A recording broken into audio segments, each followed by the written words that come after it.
Hello बच्चों, स्वागत है हमारे इस YouTube के चैनल पे। बच्चों, आज की क्लास में क्लास 11th के पहले चैप्टर रसायन की कुछ मूल अवधारणा के अगले टॉपिक के बारे में बात करने वाले हैं। आज का जो हम लोगों का टॉपिक है मानक पूर्वलग्न। ठीक ना, मानक पूर्वलग्न का मतलब कुछ मात्रक के बारे में बात करने वाले हैं बच्चों। जो 10 के घात के रूप में कुछ मात्रक होते हैं उनको हम लोग जरा देखेंगे। ध्यान दीजिएगा सभी लोग। देखिए, 10 की पावर यदि 24 घात लगा हो तो इसको हम लोग नाम देते हैं बच्चों योटा। क्या नाम देते हैं? योटा ना। कैपिटल वाई से रिप्रेजेंट किया जाता है। 10 के पावर 21 होगा तो इसको जेटा बोलेंगे। कैपिटल जेड से हम लोग प्रदर्शित करते हैं। 10 के पावर 18 होगा तो इसको एक्सा बोलते हैं। कैपिटल ई से प्रदर्शित किया जाता है। उसी तरह से 10 के पावर 15 होगा तो इसको पेटा बोलेंगे। पी से इसको प्रदर्शित करते हैं हम लोग। 10 के पावर 12 होगा तो इसको टेरा बोलेंगे। इसको टी से, कैपिटल टी से प्रदर्शित किया जाएगा। आगे 10 की पावर 9 होगा तो इसको गीगा बोलेंगे। इसको हम लोग कैपिटल जी से प्रदर्शित करते हैं। आगे देखेंगे बच्चों, 10 की पावर अगर 6 होगा तो इसको मेटा बोलेंगे और इसको कैपिटल एम से प्रदर्शित किया जाता है ना। आगे 10 के पावर 3 होगा तो आप सभी लोग जानते हैं इसको किलोग्राम से हम लोग प्रदर्शित करते हैं और इस किलोग्राम करते हैं और इसको कैपिटल के से प्रदर्शित किया जाता है। 10 के पावर 2 होगा तो इसको हेक्टो बोलते हैं और इसको स्मॉल एच से प्रदर्शित किया जाता है। और 10 की बात करें बच्चों, 10 के पावर 1 का मतलब 10 ही है और इसको हम लोग डेका बोलते हैं और स्मॉल डी ए से प्रदर्शित करते हैं। ठीक ना। कुछ माइनस के घात वाले भी मात्रक हैं, इनको भी देखते हैं। 10 के पावर -24 होगा तो इसको योक्टो बोलेंगे। क्या बोलेंगे बच्चों? योक्टो। इसको स्मॉल वाई से, यहाँ पे योटो था तो कैपिटल वाई, योक्टो है तो स्मॉल वाई से प्रदर्शित करेंगे। ठीक है। 10 के पावर -21 होगा तो इसको जेटा बोलेंगे, स्मॉल जेड से प्रदर्शित करेंगे। 10 के पावर -18 है तो एटो बोलेंगे, इसको स्मॉल ए से प्रदर्शित किया जाता है। 10 के पावर -15 है तो इसको फेमटो बोलते हैं, स्मॉल एफ से प्रदर्शित करते हैं। 10 के पावर -12 है तो इसको पीको बोलते हैं, स्मॉल पी से प्रदर्शित किया जाता है। 10 के पावर -9 है तो इसको नैनोमीटर बोलते हैं हम लोग, नैनो। ठीक है, नैनो बोलेंगे और इसको स्मॉल एन से प्रदर्शित करेंगे। 10 के पावर 6 -6 होगा तो इसको क्या बोलेंगे हम लोग? माइक्रो। इसको हम लोग माइक्रो का ये साइन है बच्चों। 10 के पावर -3 होगा तो मिली, इसको स्मॉल एम से रिप्रेजेंट करते हैं। 10 के पावर -2 होगा तो इसको सेंटी बोलेंगे और स्मॉल सी से प्रदर्शित करेंगे। 10 के पावर -1 होगा तो इसको डेसी बोलेंगे, इसको हम लोग स्मॉल डी से रिप्रेजेंट करेंगे। ठीक है।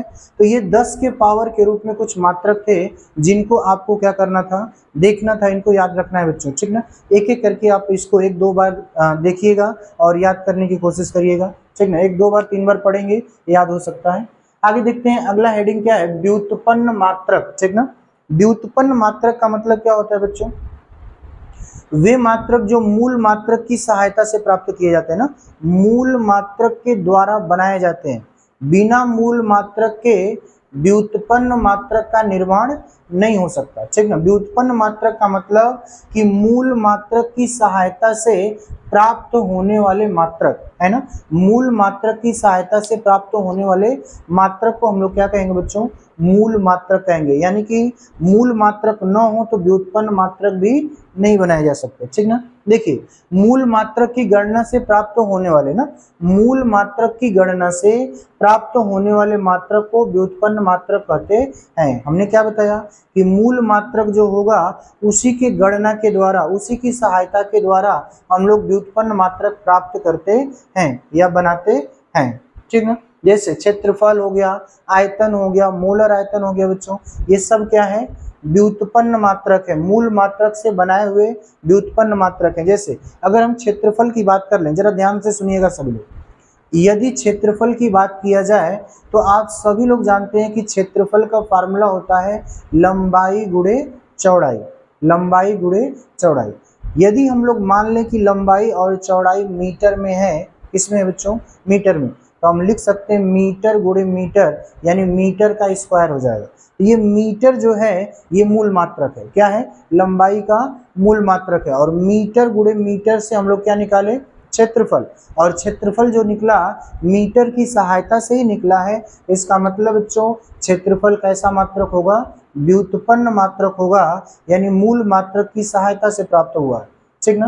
तो किसी भी मूल मात्रक की सहायता से या मूल मात्रक की गणना से प्राप्त होने वाले मात्रक को हम लोग क्या कहते हैं, क्या कहते हैं बच्चों, व्युत्पन्न मात्रक कहते हैं, ठीक ना। आगे देखिएगा, मूल मात्रक की प्रणाली, ठीक ना। तो यदि मूल मात्रक की प्रणाली की बात किया जाए तो मूल मात्रक की कुल 4 प्रणालियां होती हैं और एक एक करके हम लोगों को इसको समझना है ना। ये हम लोग पिछली क्लासों में पढ़े भी होंगे, क्लास 9th 10th में, ठीक ना। एक बार देख लेते हैं बच्चों। मूल मात्रक की प्रणाली की बात करें तो पहली प्रणाली क्या आती है, CGS पद्धति, ठीक ना। CGS पद्धति, देखो CGS जो लिखा गया है ना, C का मतलब होता है सेंटीमीटर, यानी इसमें लंबाई को किसमें मापेंगे हम लोग, सेंटीमीटर में, ठीक ना।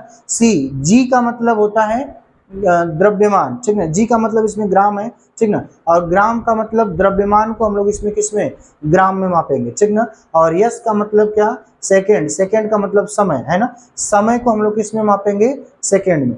यानी इसमें लंबाई को सेंटीमीटर में, द्रव्यमान को ग्राम में और समय को सेकेंड में मापा जाएगा, ठीक है बच्चों। उसी तरह से FPS पद्धति की बात करें तो FPS, ठीक ना, F का मतलब फुट, P का मतलब पाउंड और S का मतलब सेकेंड, यानी इसमें लंबाई को फुट में मापेंगे और द्रव्यमान को पाउंड में और समय को सेकेंड में, ठीक ना। इसी तरह से अगर हम तीसरी पद्धति की बात करें MKS पद्धति में क्या है बच्चों, M का मतलब मीटर, K का मतलब किलोग्राम और S का मतलब सेकेंड, यानी लंबाई को मीटर में मापेंगे और द्रव्यमान को किलोग्राम में और समय को सेकेंड में, ठीक ना। तो ये मात्रक मूल मात्रक की प्रणालियां हैं। अब चौथी प्रणाली की बात करें तो चौथी प्रणाली क्या है, SI, ठीक ना। SI पद्धति बोलते हैं हम लोग इसको। SI पद्धति में 7 मूल मात्रक होते हैं, कितने, 7 मूल मात्रक होते हैं और 2 पूरक मात्रक होते हैं बच्चों। क्या होते हैं, 2 पूरक मात्रक होते हैं, ठीक ना। आपने पढ़ा होगा रेडियन, स्टेरेडियन, ठीक ना। तो इस तरह से 7 मूल मात्रक और 2 क्या होते हैं, पूरक मात्रक होते हैं, ठीक ना। आगे हम लोग बात करते हैं बच्चों वैज्ञानिक संकेतन, ठीक ना। वैज्ञानिक संकेतन का मतलब होता है कि किसी भौतिक राशि को ना, किसी भौतिक राशि को 10 के घात के निकटतम, है ना, 10 के घात के निकटतम मान तक अगर हम लोग लिख देते हैं बच्चों तो उसे हम लोग क्या बोलेंगे, वैज्ञानिक संकेतन। मतलब निकटतम 10 के घात के रूप में आपको लिखना है, ठीक ना। जैसे देखिए किसी संख्या को उसके निकटतम 10 की घात में बदलना, ठीक ना, निकटतम 10 की घात में बदल कर लिखना वैज्ञानिक संकेतन कहलाता है। जैसे 172.3 लिखा गया है ना, तो 172.3 को हमको 10 के पावर के रूप में लिखना है। तो क्या करेंगे बच्चों, 2 अंक दशमलव हम इधर ला देंगे तो हम लिख सकते हैं 1.723 गुणे 10 के पावर कितना हो जाएगा, 2। तो 10 के पावर के रूप में अगर हम लोग लिखें तो वही वैज्ञानिक संकेतन कहलाता है बच्चों, ठीक ना। आगे देखिए 0.0089 अगर इस तरह से लिखा गया है तो दशमलव को आप कहाँ पे लेके जाएंगे, जो डिजिट है ना, जो जीरो के बाद जो डिजिट आया हुआ है, मतलब कि जो अशून्य अंक है, मतलब शून्य नहीं है, अशून्य अंक है ना, वहां तक लेकर जाएंगे। 0.3 अंक अगर हम यहाँ पे लेके जाएं तो लिख सकते हैं 8.9 और 3 अंक इधर गया तो 10 के पावर -3, ठीक है। तो इसको पावर के रूप में लिखेंगे 8.9 गुणे 10 के पावर -3। तो इस प्रकार से किसी भी संख्या को अगर 10 के पावर के रूप में अगर हम लोग लिखते हैं बच्चों तो उसी को बोलते हैं हम लोग वैज्ञानिक संकेतन। क्या बोलेंगे, वैज्ञानिक संकेतन, ठीक है। आगे हम लोग बात करते हैं, जरा देखिए तो अगली हेडिंग है यथार्थता, ठीक ना। यथार्थता क्या होती है, किसी भौतिक राशि के प्रायोगिक मान उसके वास्तविक मान के कितने समीप होते हैं, है ना। किसी भौतिक राशि के प्रयोग द्वारा मान निकाला गया जो मान है उसके वास्तविक मान के कितना समीप तक हमने निकाला है ना। किसी भौतिक राशि का कोई वास्तविक मान है और उस वास्तविक मान को हम लोग, ठीक ना, प्रयोग द्वारा सिद्ध करें, मतलब प्रयोग द्वारा मान निकाले और प्रयोग द्वारा जो मान आया वो वास्तविक मान के कितने निकटतम है, कितने समीप तक है। बात समझ में आ रहा है, उसी को हम लोग बोलते हैं यथार्थता। मतलब कितना सीमा तक हम लोग पहुंच गए, है ना। जितना वास्तविक मान है क्या हमने वास्तविक मान पूरा निकाल दिया या उसके निकट तक पहुंच गए, ठीक ना। तो वही सीमा आपकी क्या कहलाती है, यथार्थता कहलाती है, ठीक है बच्चों। तो किसी भौतिक राशि के प्रायोगिक मान उसके वास्तविक मान के जितने समीप होते हैं प्रयोग का यथार्थता कहलाता है। क्या कहलाता है बच्चों? प्रयोग का यथार्थता कहलाता है। उसी तरह से हम लोग आगे बात करेंगे परिशुद्धता, है ना। परिशुद्धता की अगर हम बात करें तो किसी भौतिक राशि के विभिन्न प्रायोगिक मानों की आपस में समीपता को परिशुद्धता कहते हैं, ठीक ना। किसी भौतिक राशि के विभिन्न जो प्रायोगिक मान हैं, है ना, वास्तविक मान के आपस में समीपता को, यानी वास्तविक मान के कितना समीप तक ये पहुंचे हुए हैं, बात समझ में आ रही है, उसको हम लोग बोलेंगे क्या? परिशुद्धता, ठीक ना। ये यथार्थता और परिशुद्धता एक ही तरह से हम लोग इसको समझते हैं। एक एग्जांपल में देखिए, एक वस्तु का वास्तविक भार 160 ग्राम है। कितना है? वस्तु का वास्तविक भार 160 ग्राम है।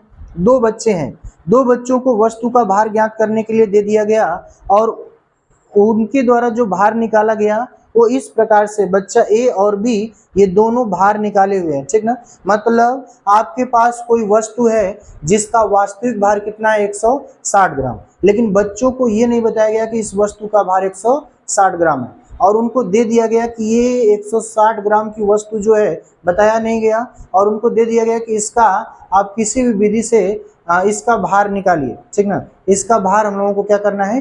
ज्ञात करना है। तो जो पहला बच्चा था अलग अलग तराजू के साथ इसका भार निकाला, 170 ग्राम, 180 ग्राम और 175 ग्राम, ठीक ना। 3 बार तौलने के बाद अलग अलग मान आया, ठीक ना। इस बच्चे ने क्या किया? इन तीनों का औसत निकाल दिया। औसत का मतलब इन तीनों मानों को जोड़कर 3 संख्याएं थी तो 3 से भाग दे दिया, और भाग देने पे आया 118.33 ग्राम। कितना आया? 118.33 ग्राम, ठीक ना। वस्तु कितना ग्राम का था? 160 ग्राम का, लेकिन बच्चे को नहीं बताया गया। बच्चा ने अलग अलग तराजू से तौलकर इसका अलग अलग भार निकाला और सभी भार का औसत निकाल दिया, तो औसत आ गया 118.33 ग्राम। बच्चे बी वाला जो बी बच्चा है, इसने क्या किया? इसने इसी वस्तु का अलग अलग तराजू से इसने भी तौला और निकाला। पहली बार इसका भार निकाला 145 ग्राम, फिर निकाला 150 ग्राम और निकाला 155 ग्राम, ठीक ना। अब ये क्या किया? इसने भी औसत निकाली, तो औसत इसका निकल के आया 146.66, ठीक ना, 146.66। तो हम लोग यहाँ पे अगर देखें बच्चों, तो वस्तु का भार, वास्तविक भार कितना था? 160 ग्राम। कितना था? 160 ग्राम, ठीक ना। एक बच्चा ए ने जो वस्तु का भार निकाला वो कितना निकाला? 118.33 ग्राम निकाला, और दूसरा बच्चा जो था वो निकाला 146.66 ग्राम। तो 160 के निकटतम तक, सबसे समीप तक कौन मान निकाला है? बच्चे बी ने 160 के लगभग निकटतम तक निकाला हुआ है ना। तो इसका मतलब कि हम बोलेंगे कि इस बच्चे का मान पहले बच्चे की तुलना में यथार्थ है, यानी कि इसमें परिशुद्धता है इसकी तुलना में। बच्चे ए के द्वारा जो मापा गया है उसके तुलना में बच्चा बी जो है ये यथार्थ मान निकाला है, मतलब इसके मान में परिशुद्धता है ना। उतनी परिशुद्धता तो नहीं है, लेकिन ए की तुलना में परिशुद्धता दिखाई दे रही है, ठीक है। तो इस तरह से हम लोग परिशुद्धता की ज्ञात करते हैं बच्चों। आगे हम लोग बात करते हैं, देखिए अगला पॉइंट है सार्थक अंक, ठीक ना। सार्थक अंक क्या होता है? वे अंक जिनके द्वारा भौतिक राशि को पूर्ण यथार्थ से प्रदर्शित किया जाता है ना। वे अंक जिनके द्वारा भौतिक राशि को पूर्ण यथार्थता से प्रदर्शित किया जाता है उन्हें सार्थक अंक कहते हैं। मतलब वे अंक जिनके द्वारा यथार्थता, जो भी यथार्थता है, पूर्ण यथार्थता, यानी उनको हम लोग प्रदर्शित करते हैं, उसको हम लोग क्या कहेंगे बच्चों? उसको हम लोग बोलेंगे सार्थक अंक। क्या बोलेंगे? सार्थक अंक। अब ये सार्थक अंक निकालने के कुछ पॉइंट हैं जिनको आपको जानना है, और एक एक करके हम लोग इसको देखते हैं बच्चों। पहला पॉइंट, सभी अशून्य अंक सार्थक अंक होते हैं। मतलब जिस अंक का मान शून्य नहीं है, मतलब 1 2 3 4 5 6 7 ये सब मान जो है ये सार्थक अंक हैं, जीरो को छोड़कर। मतलब अशून्य मान जितने भी होंगे वो सब के सब क्या होंगे? सार्थक अंक होंगे, ठीक ना। पहला नियम। दूसरा क्या बोल रहा है बच्चों? बीच में आने वाला शून्य सार्थक अंक होता है। मतलब एक अशून्य अंक और दूसरा अशून्य अंक के बीच में अगर जीरो आ रहा है तो इसका मतलब कि जीरो भी अब सार्थक अंक में गिना जाएगा, ठीक ना, सार्थक अंक होगा। आगे हम लोग बात करते हैं। तीसरा पॉइंट है कि सबसे पहले आने वाला जीरो सार्थक अंक नहीं होता है। मतलब कि अगर आपके पास कोई संख्या लिखी गई है और संख्या की शुरुआत जीरो से है, किससे है, जीरो से है, तो जीरो को हम लोग यथार्थ नहीं मतलब सार्थक अंक नहीं मानेंगे, ठीक ना, जीरो को सार्थक अंक नहीं कहा जाएगा, ठीक है। आगे देखिए, बाद में आने वाला जीरो सार्थक अंक होता है। मतलब किसी अशून्य अंक के बाद में आने वाला जो जीरो होता है वो क्या होता है बच्चों, सार्थक अंक होता है, ठीक ना। जैसे एग्जांपल देख लेते हैं। देखिए 0.0089, देखिए दशमलव के बाद जीरो से शुरुआत हो रही है, तो जीरो पहले आएगा तो सार्थक अंक तो होगा नहीं। इसका मतलब इसमें दो ही अशून्य अंक दिखाई दे रहे हैं, यानी इसमें सार्थक अंक की संख्या कितनी है, दो है, ठीक ना। आगे देखिए बच्चों, यहाँ पे पहला अंक क्या है, अशून्य अंक है, मतलब शून्य नहीं है, और लास्ट में भी क्या है, अशून्य अंक है। बीच में आने वाले जीरो को भी हम लोग अब क्या गिनेंगे, सार्थक, मतलब इसमें सार्थक अंक की संख्या 4 है। कितनी है, सार्थक अंक की संख्या 4 है। उसी तरह से इसमें देखिए यहाँ भी जीरो से शुरुआत हो रहा है, तो जहां जहां जीरो इसको आप हटा देंगे, 4 के बाद वाले जीरो को हम लोग लेंगे। क्यों, क्योंकि अशून्य अंक के बाद आने वाले जीरो को सार्थक अंक कहेंगे, लेकिन अशून्य अंक के पहले आने वाले जीरो को सार्थक अंक नहीं कहेंगे। या इसका मतलब ये दो जीरो जो होंगे ये सार्थक अंक नहीं है, लेकिन बाकी के 3 अंक जो है 4 0 0, ये क्या होंगे, सार्थक अंक होंगे। मतलब इसमें सार्थक अंक की संख्या कितनी है, 3 है, ठीक है। आगे बात करते हैं, 180 लिखा गया है, मतलब अशून्य अंक के बाद जीरो आया, इसका मतलब बच्चों ये भी क्या होगा, सार्थक अंक होगा। मतलब इसमें 180 में सार्थक अंक की संख्या 3 होगी। इसी तरह से 2.00, देखो 2 के बाद 00 आ गया ना, इसका मतलब ये क्या कहलाएगा, सार्थक अंक। 10 के पावर से कोई मतलब तो होता नहीं है, इसका मतलब इसमें जो सार्थक अंक होंगे उनकी संख्या कितनी होगी, 3, एक 0 एक 2 और बाकी 2 0, यानी टोटल संख्या कितनी हो जाएगी, 3, ठीक है।